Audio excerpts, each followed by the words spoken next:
मारुति की तीव्र गति और एकाग्रता को देखकर यह स्पष्ट था कि इस बार वो अपने लक्ष्य को प्राप्त करके ही रुकेंगे। मारुति की गति इतनी तीव्र थी कि जो भी ग्रह नक्षत्र मार्ग में पड़ते थे उन्हें स्वयं ही हटना पड़ता था। अब कौन रोकेगा मारुति की इस उड़ान को सूर्य लोक तक पहुंचने में?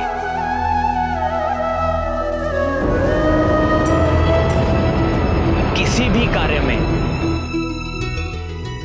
लक्ष्य के प्रति एकाग्रता सफलता का परिचायक होती है। देखते ही देखते मारुति शुक्र लोक के निकट पहुंच गए, जो असुरों और दैत्यों के गुरु शुक्राचार्य का लोक था।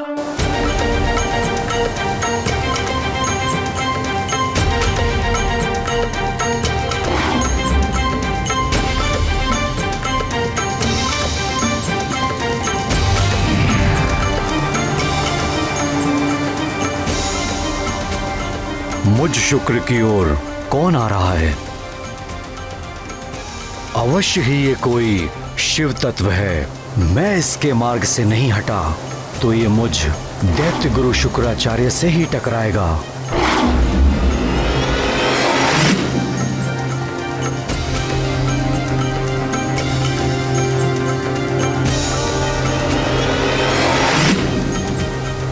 हे मुरली मनोहर, शुक्राचार्य तो महर्षि भृगु के पुत्र हैं, फिर वो दैत्य और असुरों के गुरु कैसे बन गए?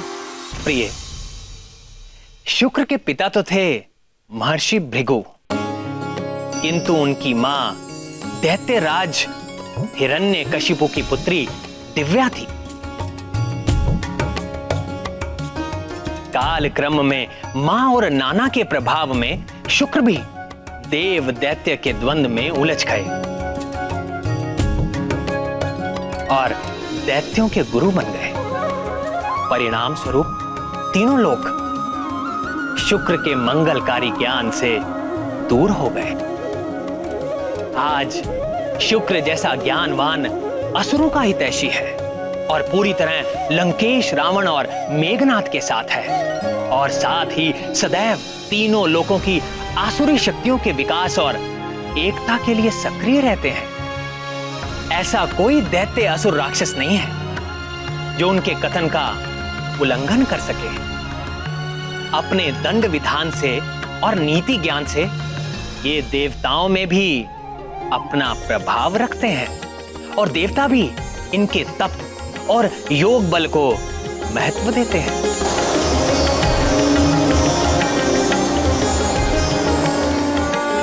प्राणवल्लभ, ये विधान है कि समस्त ग्रह अपने एक निर्धारित पथ पर ही विचरण करते हैं, किंतु मारुति के इस लीला भरे अभियान के कारण ग्रहों को अपने अपने मार्ग से विचलित होना पड़ रहा है। इसका प्रभाव तो सृष्टि पर भी पड़ेगा। अवश्य पड़ेगा प्रिय। ग्रहों की दशा और दिशा बदलने का प्रभाव मनुष्य से लेकर प्रकृति तक सब पर पड़ता है। बुध ग्रह के साथ तो और भी बड़ी समस्या थी। वो भूतल के अधिपति माने जाते हैं। जब वो अपने मार्ग से विचलित होते हैं तो पृथ्वी पर अनेक प्रकार की आपदाएं आती हैं, जैसे आंधी, अतिवृष्टि एवं अकाल। मारुति अपनी उड़ान में बुध ग्रह की ओर बढ़ रहे थे।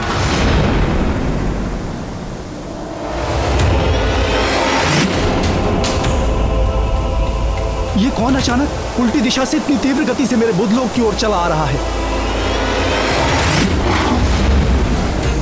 ये तो अनर्थ हो गया। मुझ बुध को ही अपने मार्ग से विचलित कर दिया इसने। भविष्य में पृथ्वी पर इसके दुष्परिणाम हो सकते हैं।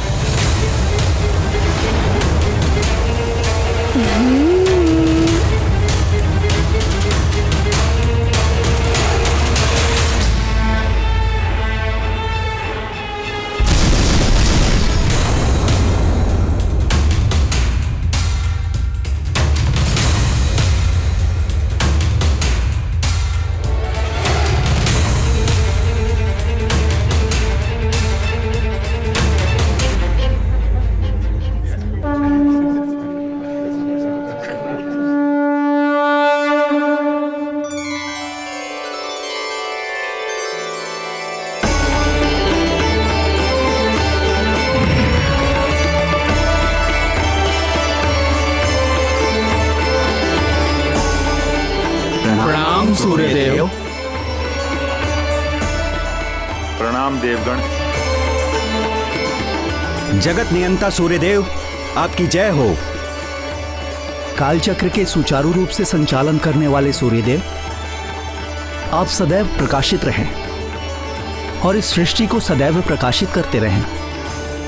सृष्टि में व्याप्त समस्त अग्नियों के अधिष्ठाता सूर्यदेव, हम सब आपको नमन करते हैं।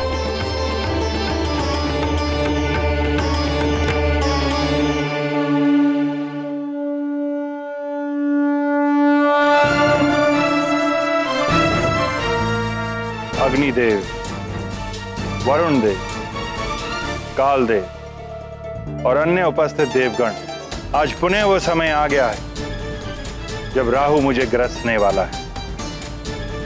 ये दरबार जो मेरी किरणों पर टिका हुआ है, सदैव काल क्रम के अनुसार चलता रहता है। मेरी पीड़ा को देखकर आप सब मुझे सांत्वना देने मेरे इस चलित दरबार में पधारे, इसके लिए मैं आपको धन्यवाद प्रेषित करता हूं। सूर्यदेव, मैं राहु का ग्रसना रोक तो नहीं सकता, किंतु जब राहु आपको ग्रसता है तो मेरा हृदय भी बहुत पीड़ित होता है और उसी पीड़ा के परिणाम स्वरूप ग्रहण काल में संसार में व्याप्त जल दूषित हो जाता है। विद्वान मनुष्य उस समय जल ग्रहण नहीं करते। आपकी पीड़ा से मुझे भी बहुत दुख होता है सूर्यदेव, इसीलिए सृष्टि में स्थित समस्त प्रकार की अग्नियां मंद पड़ जाती है और यही कारण है कि ज्ञानी मनुष्य उस काल में भोजन आदि नहीं बनाते। सूर्यदेव, आपके इस दुख में हम भी आपके साथ होते हैं, इसीलिए तो सूतक से मोक्ष तक का ये काल अशुभ माना गया है और उस काल में कोई भी शुभ कार्य नहीं होता है इस संसार में।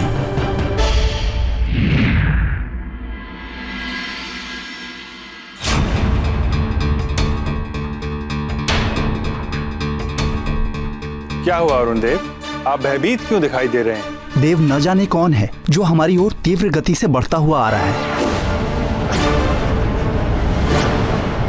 हमारी ओर?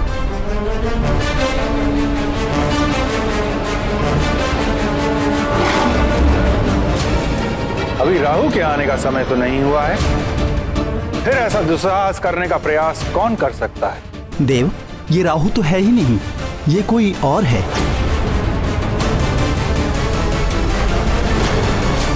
अरुण देव, कदाचित उसे ज्ञात नहीं कि तुम्हारे भ्राता गरुड़ के पुत्र संपाति ने भी ऐसा दुस्साहस करने का प्रयत्न किया था और उसका परिणाम क्या हुआ था। उसे तो मात्र मैंने जलाया था। ये तो भस्म हो जाए, ये तो भस्म हो जाए, ये तो भस्म हो जाए। किंतु इसे देखकर ऐसा लगता है प्रभु कि आपकी किरणों के ताप का इस पर कोई प्रभाव नहीं पड़ रहा है।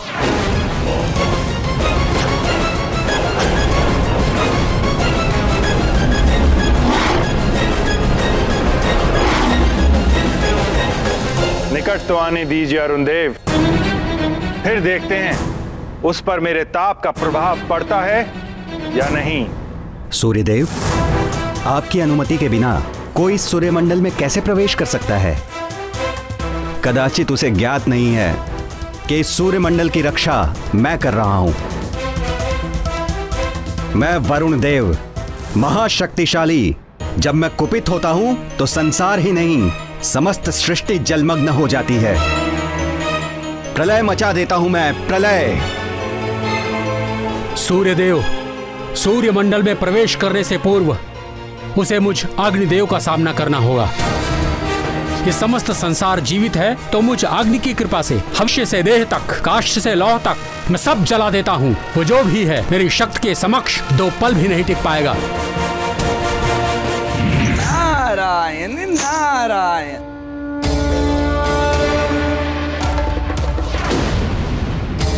बड़े बड़े बोल निकल रहे हैं अब देवों के श्रीमुख से,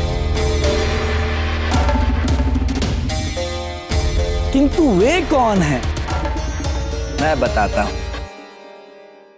आप सब देवता और देवराज इंद्र जिस चक्रासुर के आतंक से मुक्ति पाने के लिए सभाएं करते थे, उस चक्रासुर का वध करने वाला वानर बालक है ये। तनिक अबोध है ये। अबोध तो है, किंतु यहाँ क्यों चला आ रहा है वो? प्रभु की माया। इस वानर बालक की बुद्धि को ना जाने क्या हो गया है सूर्यदेव। मुझे तो लगता है कि ये आपको आकाश फल समझकर अपना आहार बनाने के लिए आ रहा है।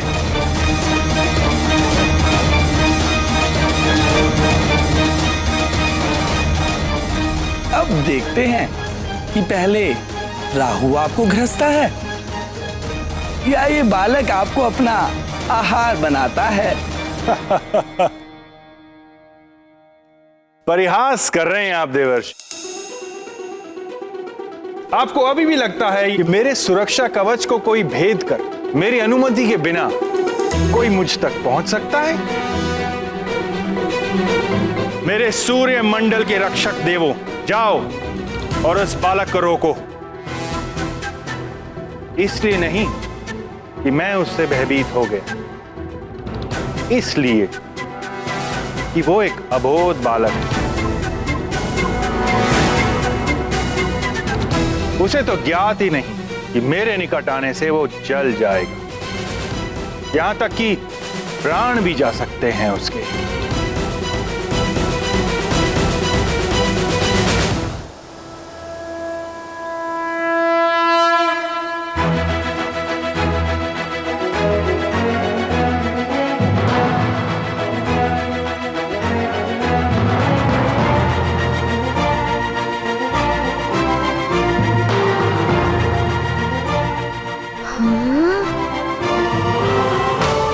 ये बड़े बड़े शिलाखंड, मारुति इन्हीं को अपनी गति बढ़ाने का माध्यम बनाएगा।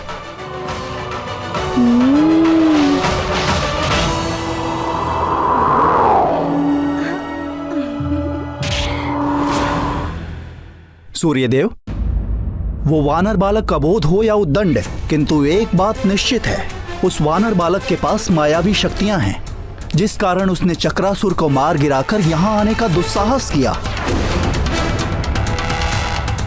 सूर्यदेव, आप मुझे आज्ञा दें, मैं काल स्वयं उसे उसकी उद्दंडता का दंड दूंगा। यदि वो बालक उद्दंडी है तो अवश्य ही वो दंड का पात्र है। जाइए।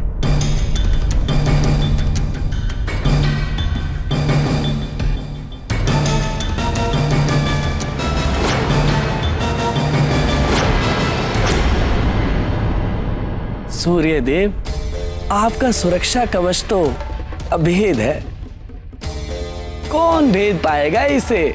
नारायण नारायण।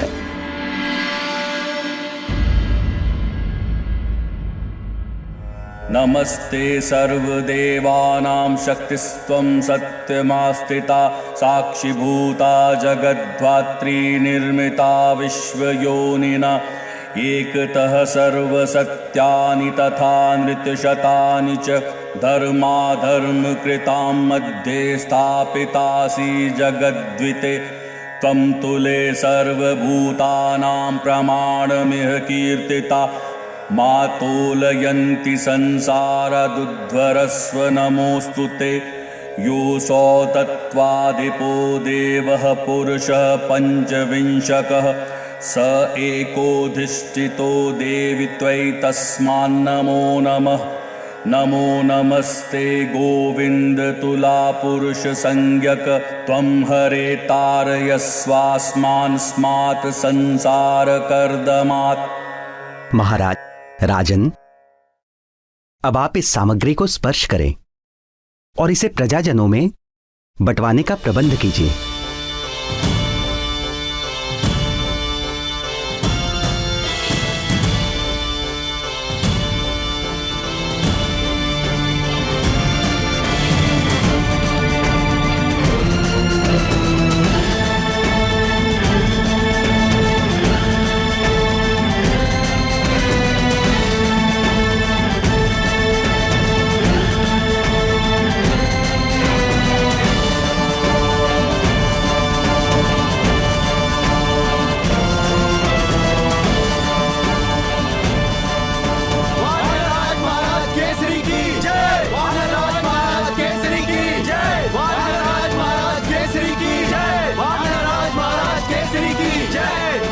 धन्यवाद महाराज। धन्यवाद महारानी जी।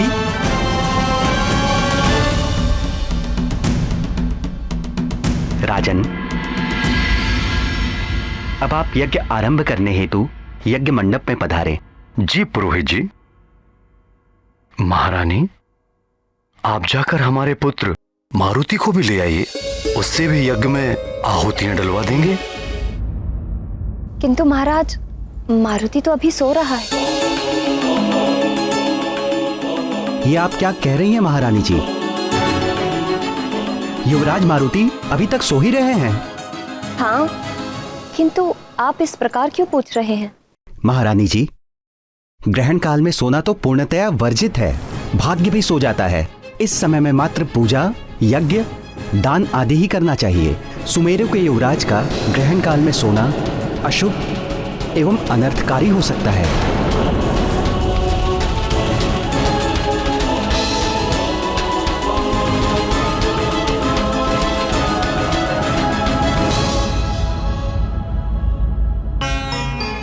किंतु राजपुरोहित जी, आप तो बता रहे थे कि ग्रहण काल आरंभ होने में समय है अभी। हाँ, कुछ ही समय शेष है।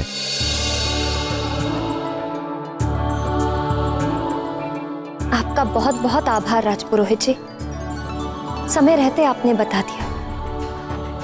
मैं अभी जाकर मारुति को जगा लाती हूँ।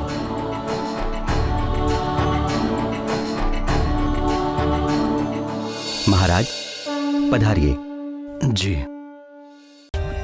For more updates, subscribe to our channel, click the show links and enjoy watching the videos.